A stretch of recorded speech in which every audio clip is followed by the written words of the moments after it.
ভোরের আলো ফুটতেই ব্যস্ত হয়ে ওঠে সাতক্ষীরার কালীগঞ্জ উপজেলার নলতা। ফজরের নামাজ শেষ হতেই শুরু হয় বিশাল কর্মযজ্ঞ।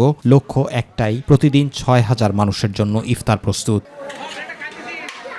ঐতিহ্যবাহী নলতা কেন্দ্রীয় আহসানিয়া মিশন প্রাঙ্গণে রমজান জুড়ে চলে এই আয়োজন। প্রতিদিন ১৯০ কেজি ছোলা, ৬০০ কেজি দুধ আর শত শত কেজি সুজি, চিনি দিয়ে তৈরি হয় ফিরনি। আমরা এখানে প্রতি বছরে দুধ দেই। এবছরে দেওয়া হচ্ছে ১ রোজা থেকে ৩০ রোজা পর্যন্ত দুধ দেওয়া হয়। দুধ হচ্ছে ৬০০ কেজি আর ১০৫ কেজি সুজি। ৬,০০০ থেকে ৫,৫০০ লোকের আমার আইটেম ইফতার। এখানে আমরা কাজ করি সবাই সম্পূর্ণ পীর সাহেবের ভালোবাসায়।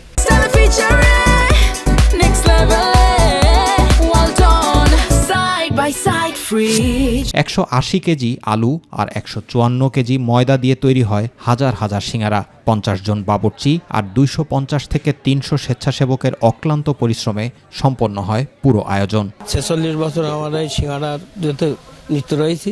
ইনশাল্লাহ সবাই কোনো অসুবিধা হয় না। আমাদের এই কাজ করি, আমাদের সীমিত পরিশ্রম। আসরের নামাজের পর থেকে শুরু করে আমরা এই ইফতার বন্টনের কাজে নিয়োজিত থাকি। আমাদের এই ইফতার মাহফিলটা চলতেছে প্রায় ৩৫ বছর ধরে। ১৯৩৫ সালে খান বাহাদুর আহসানুল্লাহ প্রতিষ্ঠা করেন এই মিশন। ছোট পরিসরের ইফতার আয়োজন আজ রূপ নিয়েছে ৬,০০০ মানুষের মিলন মেলায়। এই আয়োজন হয়ে উঠেছে সম্প্রীতি ও মানব সেবার এক অনন্য উদাহরণ। জুবাইর রহমান, মাই টিভি নিউজ।